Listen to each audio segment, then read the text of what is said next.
మహబూబ్నగర్లో క్షుద్ర పూజలు కలకలం రేపాయి. అప్పన్నపల్లి శివారు అటవీ ప్రాంతంలో కొందరు వ్యక్తులు ముగ్గు వేసి అందులో పసుపు, కుంకుమ, నిమ్మకాయలు, పిండితో బొమ్మలు చేశారు.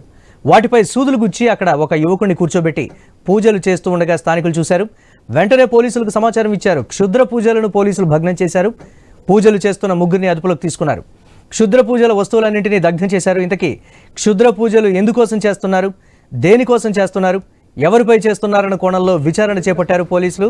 దీనిపై మరిన్ని అప్డేట్స్ కరెస్పాండెంట్ వెంకటేష్ అందిస్తారు. ఎస్ వెంకటేష్, పోలీసులు ఏం చెప్తున్నారు దీనికి సంబంధించి? గ్రామస్తులు ఎవరిపైనైనా పర్టికులర్గా అనుమానాన్ని వ్యక్తం చేస్తున్నారు. అప్డేట్స్ ఏంటి ఓవరాల్గా వెంకటేష్?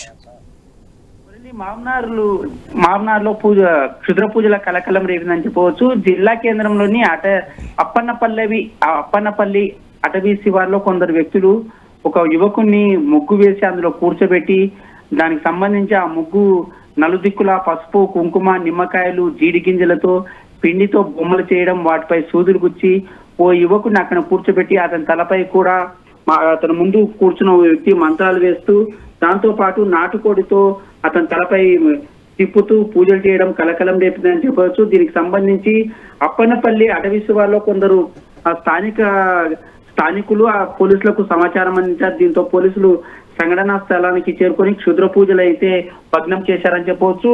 అంటే ముఖ్యంగా ఈ క్షుద్ర పూజలు అసలు ఎందుకు చేస్తున్నారు, ఎవరి కోసం చేస్తున్నారు అనే దానిపైన కూడా పోలీసులు ఆరా తీస్తున్నారు.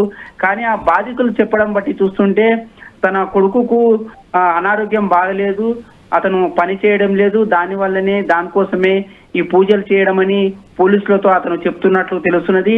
ఏది ఏమైనప్పటికీ అటవీ ప్రాంతంలో ఈ క్షుద్ర పూజలు చేయడం మాత్రం ఆ అటవీ ప్రాంత శివారు ప్రజలను కొద్దిగా భయాందోళన గురిచేస్తుంది.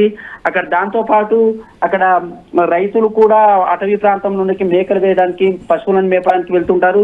వారు కూడా పూజలను చూసి భయాందోళన గురయ్యారు.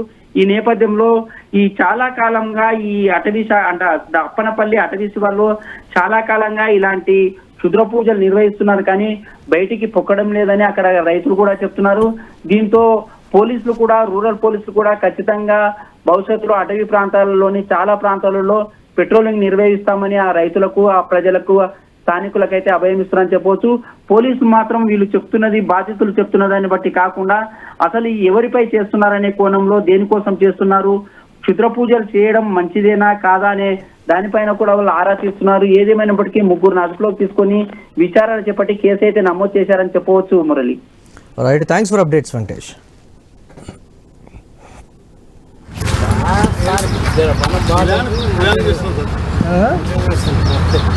ఏమన్నా నిల్లు కొట్టేసి